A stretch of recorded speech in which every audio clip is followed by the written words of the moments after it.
Hello and welcome to Very Necessary, a podcast where we delve into the stories behind the objects that we just can't live without.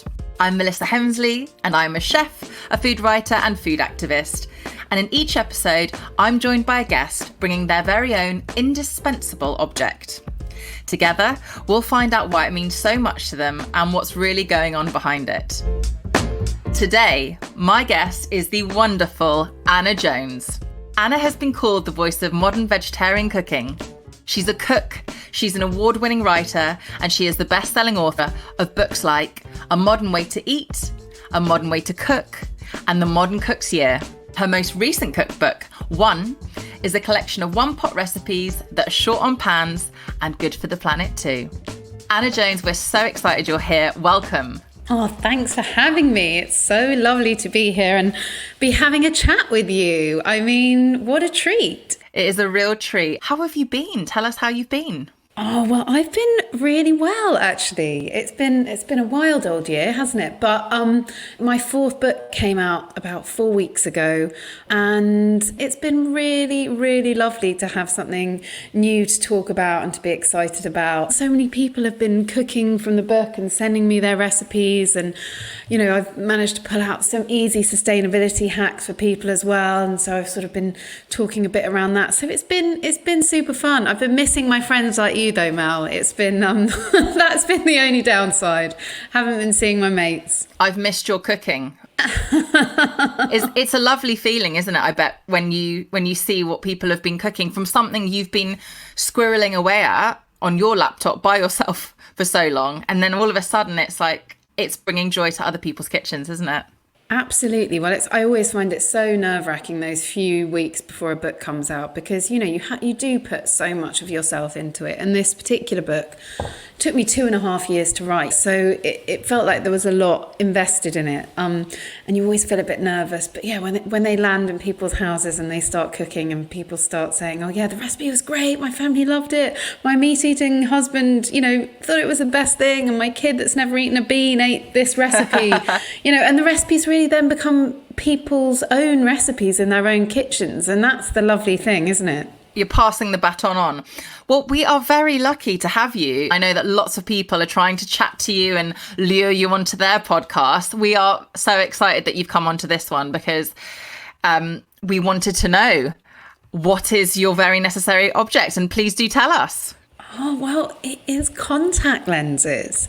Contact lenses I've been wearing for a very long time. And they are just, to me, the most miraculous invention. And what did you do before them? Well, they allow me to see. Which is absolutely, I mean, there isn't an object that could give you a better gift than that, I don't think. So I think I probably had to start wearing glasses when I was 6 or 7. And my mom, I think, first of all, plumped for the old NHS glasses, which I really, really hated. And then I think bought me some sort of late 80s kind of Sue Pollard numbers, ginormous glasses that cover half of your face. And I just hated wearing them. I just didn't feel like myself. I used to get to school, I used to take them off as soon as I got to school and kind of hide them in my bag, and I'd get in trouble with my mum and the teachers.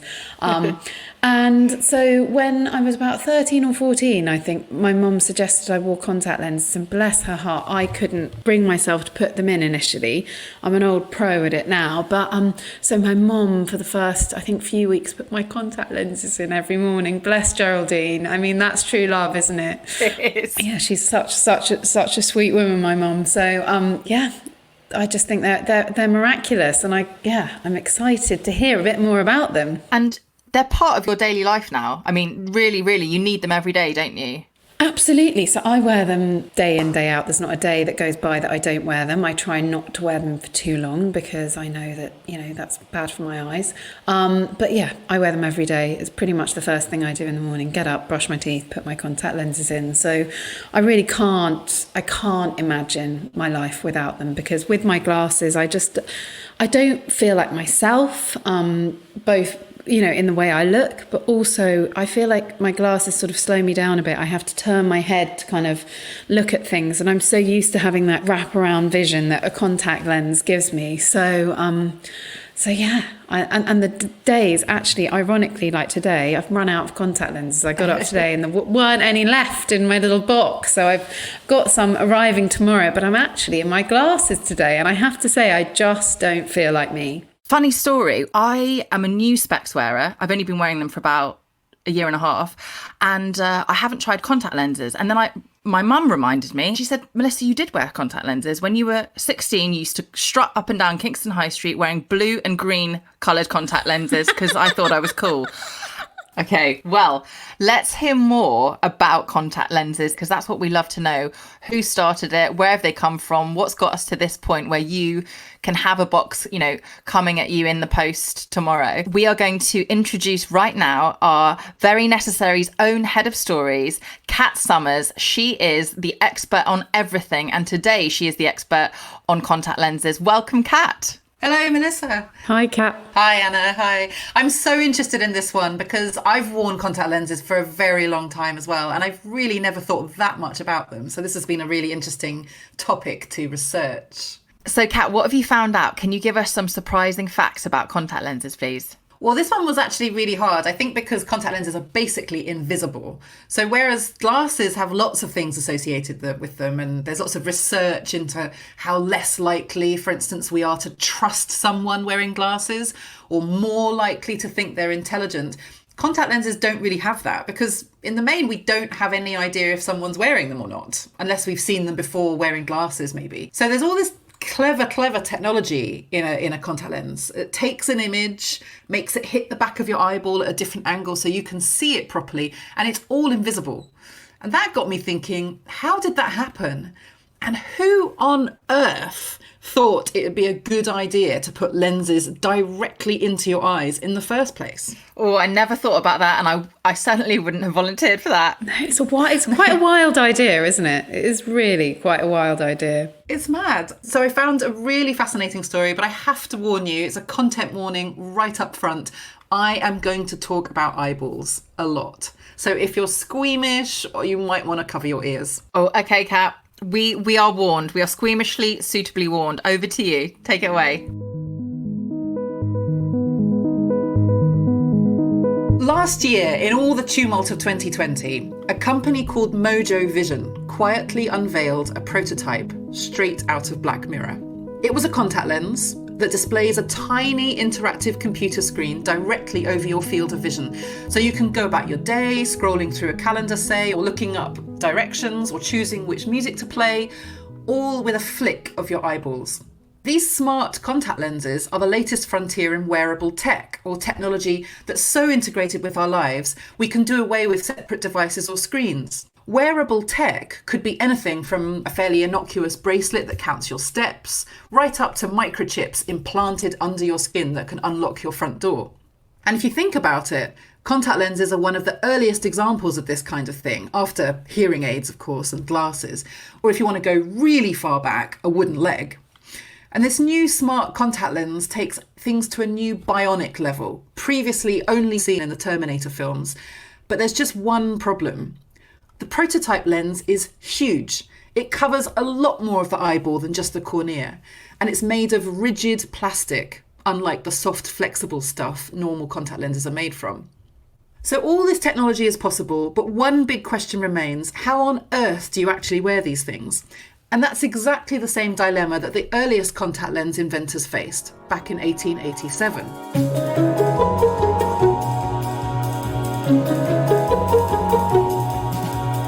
Believe it or not, but contact lenses date back over 100 years, and the original pairs were made of glass. Actual glass.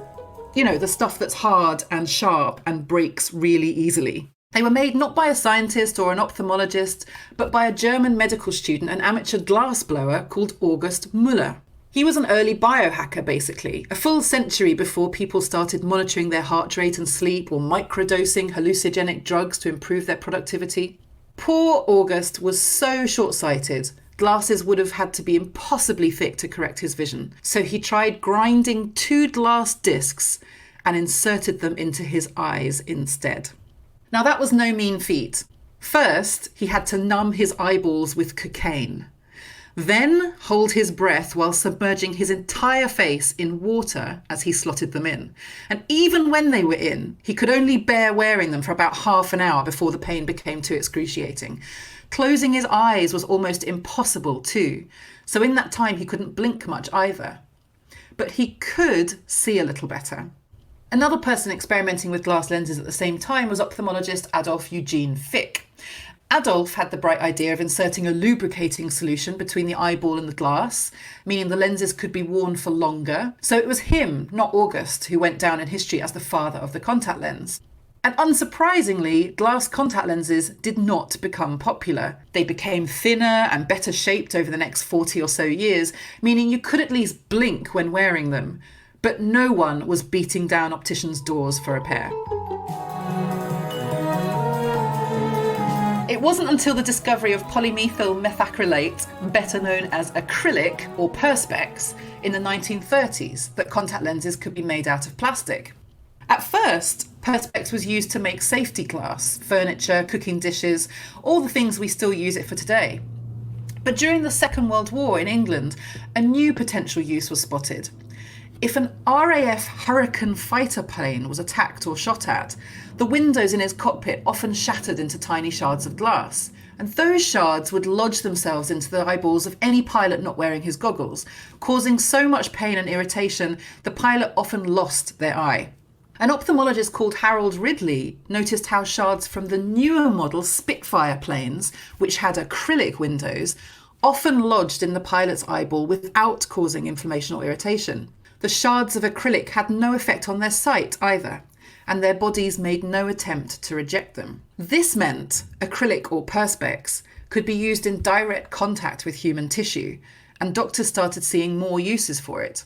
In 1949, Harold himself demonstrated how an acrylic lens could replace the actual lens inside a patient's eye if it had been removed during cataract surgery, for instance.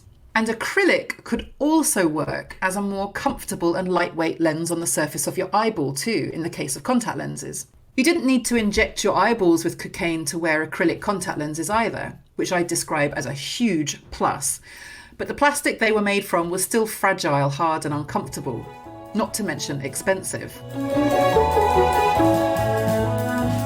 By the late 1950s, a chemist in communist Czechoslovakia called Otto Wichtler thought he had the answer. He'd been working on a new soft form of plastic called a hydrogel, which was clear, flexible, and more permeable, meaning gases like oxygen could reach the eyeball. And that's important because unlike other organs in the human body, the eyeball gets its oxygen directly from the air outside, not from blood vessels. So covering it with plastic every day means it can start to get dry after only a few hours. Otto just needed to figure out a way to shape it without creating jagged edges which would irritate the eye. And the answer came, as it often does, during his morning cup of coffee. Stirring it one day, he noticed how the liquid created a tiny whirlpool in the cup. He realised he could use a similar centrifugal force to mould a lens to the correct shape, and came up with a new manufacturing process called spin casting. The trouble was, a recent government political purge had led to Otto losing his research job, and therefore the access he needed to scientific equipment to make a spin casting machine. So he made it at home, with the help of his dentist wife, Linda, using a bicycle dynamo and his son's Meccano set.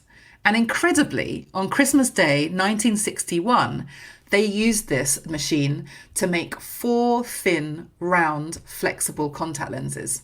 That's right, the so-called soft contact lenses we know and love today came about thanks to 2 people who'd make a great team on Scrap Heat Challenge.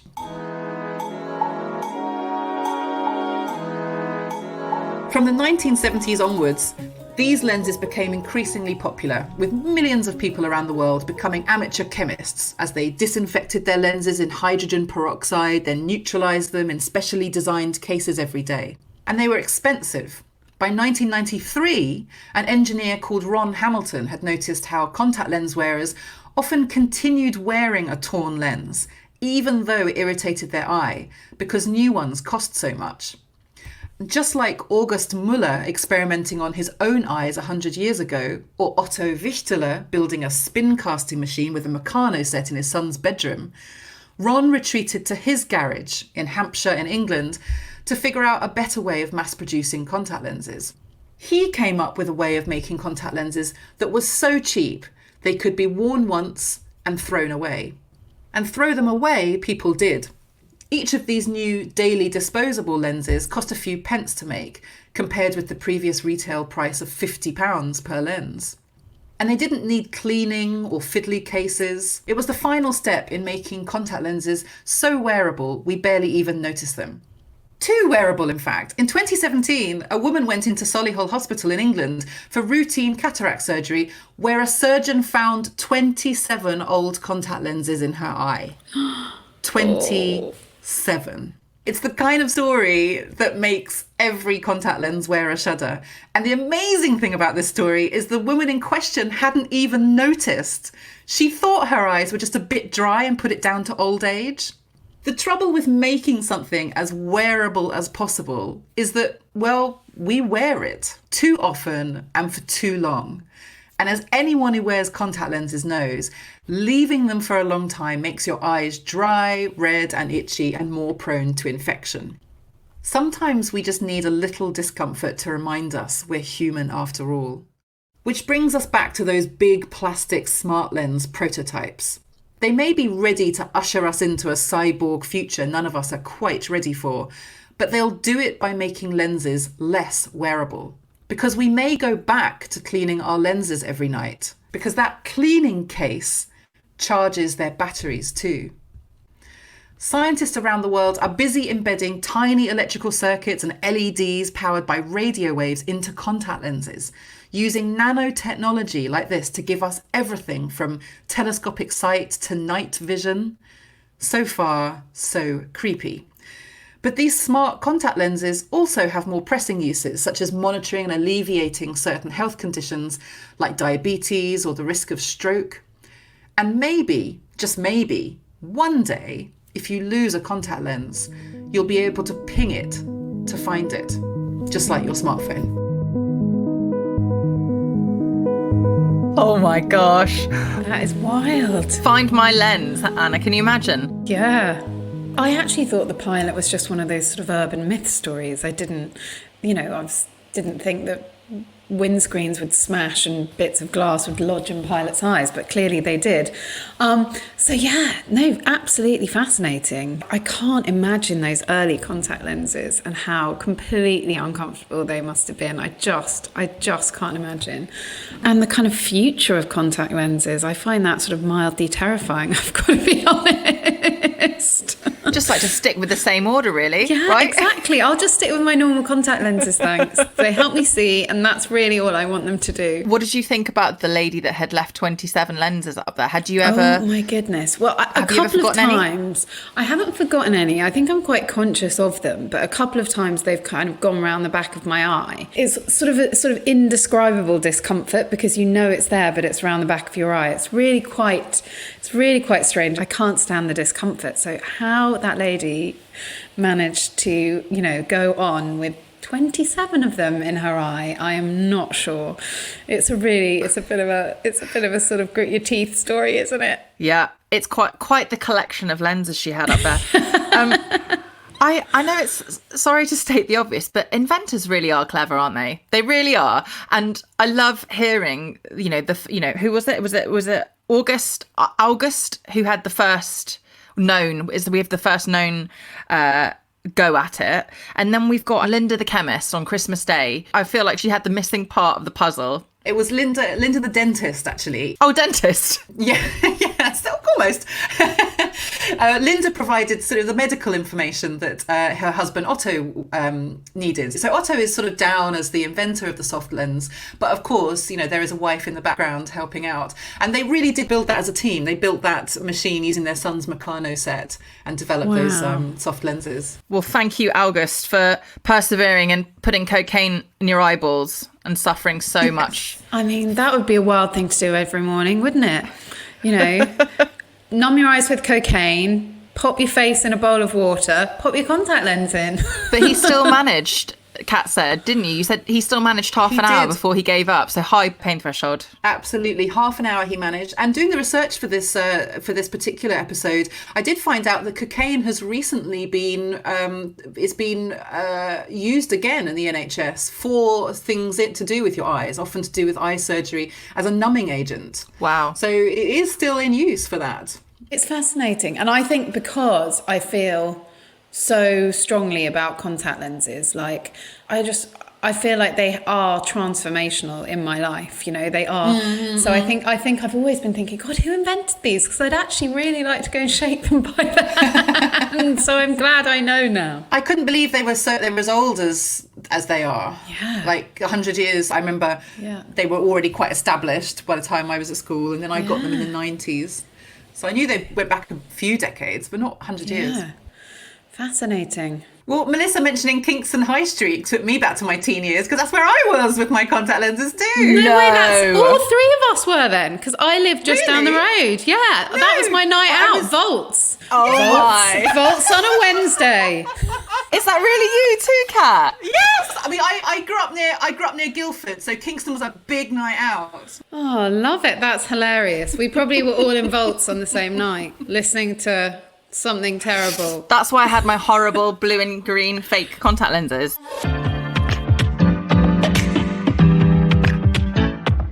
As a non-contact lens user, to both of you really, how much effort or faff is there involved in looking after them? I actually use the daily ones, which I feel perpetually guilty about, because I know that I'm throwing away the little plastic container, or recycling even the little plastic container and the little piece of plastic contact lens every day. But I've tried the other ones and I just don't really get on with them. But I have heard actually that the actual contact lenses themselves can be really, really harmful to sea life. So lots of people, I think, put them down the toilet or just, down the sink or whatever, because they're so small. But yeah, I read something recently that said that's a really bad thing to do. You're absolutely right, Anna. You mustn't put contact lenses down the loo or the drain. They should go in the bin. But they're actually not that bad environmentally. I mean, certainly something to think about. They're made of silicone hydrogel, which isn't biodegradable in any sense. But their size means they only make up about 0.5% of your total personal waste. A pair of glasses uses up the same amount of plastic as about 4 years worth of disposable contact lenses. Oh, wow. Just to put it in context. But yeah, they absolutely shouldn't go in the loo or your drain. You're right. And for us, I think us glasses users, and also anyone that wears sunglasses, we can always hand in our old specs, even if they're a little bit broken, to an optician. Most opticians will take them and repurpose them in some way, which is always a good thing to do because, lots of plastic involved in creating our specs and sunglasses. Have there been moments where you've been caught short and have been without? And what have you done in the name of being a contact lens wearer? Who wants to reveal? Oh yeah, go for it, Kat.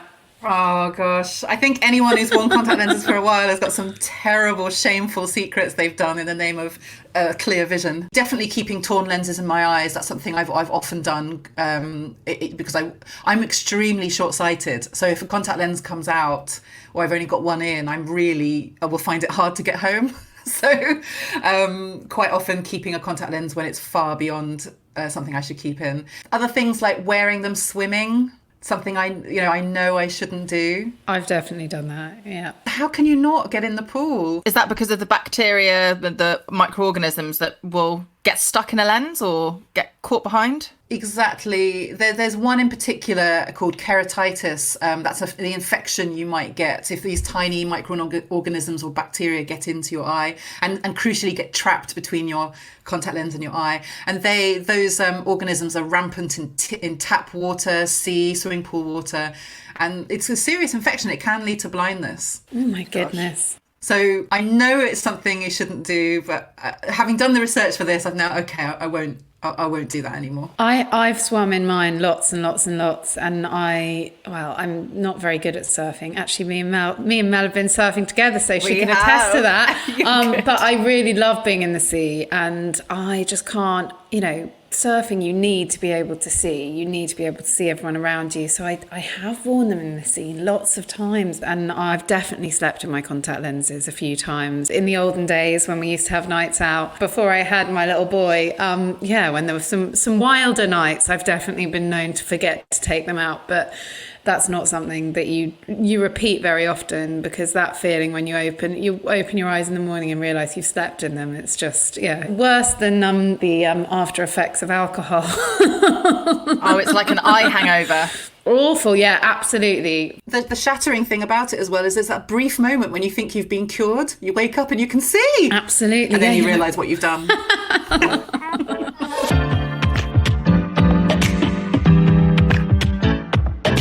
So speaking of eye health, which we keep coming back to, and having access to water, with 1 in 10 not having access to clean water, can you just imagine, keeping clean, keeping safe for you and your family when you don't have access to soap, water, towels? Things that keep our face and our hands clean are really important. I mean, lack of hygiene is bad for your eyes, whether you wear contact lenses or not. And in some very poor rural areas of low-income countries, people don't necessarily have access to water to wash their faces, meaning eye infections like trachoma are rife. So trachoma is extremely painful. I mean, forget contact lenses. And if someone gets it again and again, it can cause their eyelashes to turn inwards, scratching the surface of the eye and making life utterly miserable for them. Oh, that does sound miserable. How do you get trachoma? It's actually spread through hand contact or on clothes or bedding that's been in contact with an infected person, something we've all become super aware of during the coronavirus pandemic. But it's also spread by infected flies, which are often near people's homes because they're attracted by open toilets and animal dung. And that means it affects women the most as well, because they spend more time at home looking after children who are particularly prone to spreading diseases. Yeah, well, I really kind of associate with the kind of trying to keep kids clean thing, because my son, who's 5, is, out in the woods, especially this year. We've been outside loads. He's touching everything. He is rolling in dirt most days. I'm really up for him getting out there and getting in the dirt and doing all of those things, getting super dirty. The other day I saw him lick a lamppost, so that was nice. But not being able to bring him home at the end of the day and clean him up, I think that would be really, really, really crazy. And it's really tricky keeping kids clean. And so I just can't imagine how it must be. And I know when my son's gone back to school, immediately all of these illnesses start transmitting between the children. And that's in a very, very clean, kind of super sanitized this year environment. So I can't imagine how quickly that must spread in a place where, water and cleanliness are not accessible. And Kat, you said trachoma's incredibly painful, but people can also lose their sight, can't they? It's a cause of blindness. In fact, it's the world's leading cause of preventable blindness. And nearly 2 million people around the world are blind or visually impaired by it. 2 million people who wouldn't have lost their sight if they'd simply had the clean water and good toilets they needed to practice good hygiene and keep their faces clean to prevent the spread of trachoma. Oh, that's just so frightening. I've got here this interesting fact. The World Health Organization reported in 2019 over 142 million people around the world at risk of infection. But that is down from 1.5 billion in 2002. And that's thanks to the use of antibiotics and surgery, as well as improved hygiene practices and better access to clean water and good toilets. That's down 1.5 billion, which is amazing, but still a way to go. Wow, that's an incredible reduction though. Yeah, and unfortunately, like most infections, we're never going to get it down to 0. But the goal is bringing it down, so it's no more of a public health issue than, say, conjunctivitis, something like that. And the way to do that is to promote the importance of hygiene, like what the charity WaterAid have been trying to help people do in Uganda, for instance. Trachoma can be treated with antibiotics and some pretty straightforward surgery, but practicing good hygiene in the first place stops it spreading. And as we found out, being hygienic is easier said than done. It means washing your hands, face, safely getting rid of anything that might attract the flies that carry trachoma. And to do that, people need clean water and decent toilets. It's as simple as that. Thank you, Kat. It is as simple as that. Anna, how do you feel about your contacts now that we've taken you on a whirlwind history of them?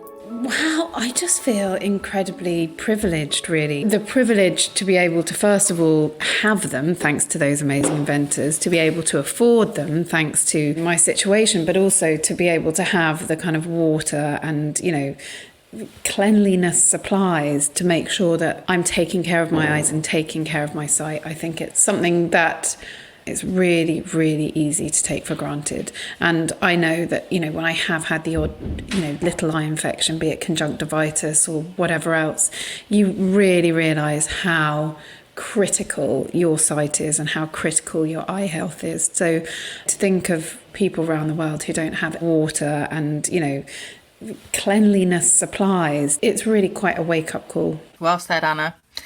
Well, thank you, Anna Jones. Thank you so much for joining me today to share your very necessary object. Shout out those very clever inventors, and thankfully we are here in 2021 and not 100 years ago, you said it was, right? When you and Anna would have been at the very forefront of the experimentations. Thank you so much again to Kat Summers, our head of stories, who makes this all so fascinating. Kat, you're amazing. Thank you. That's okay. Thank you.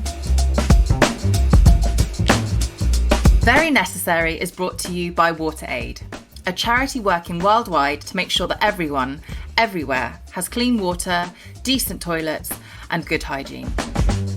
If you'd like to find out more about what WaterAid does, like their work on neglected tropical diseases like trachoma, visit wateraid.org or follow the link in the episode description. I'm Melissa Hemsley. Thank you very much for listening, and talk to you soon. Very Necessary is a WaterAid and Story Things production.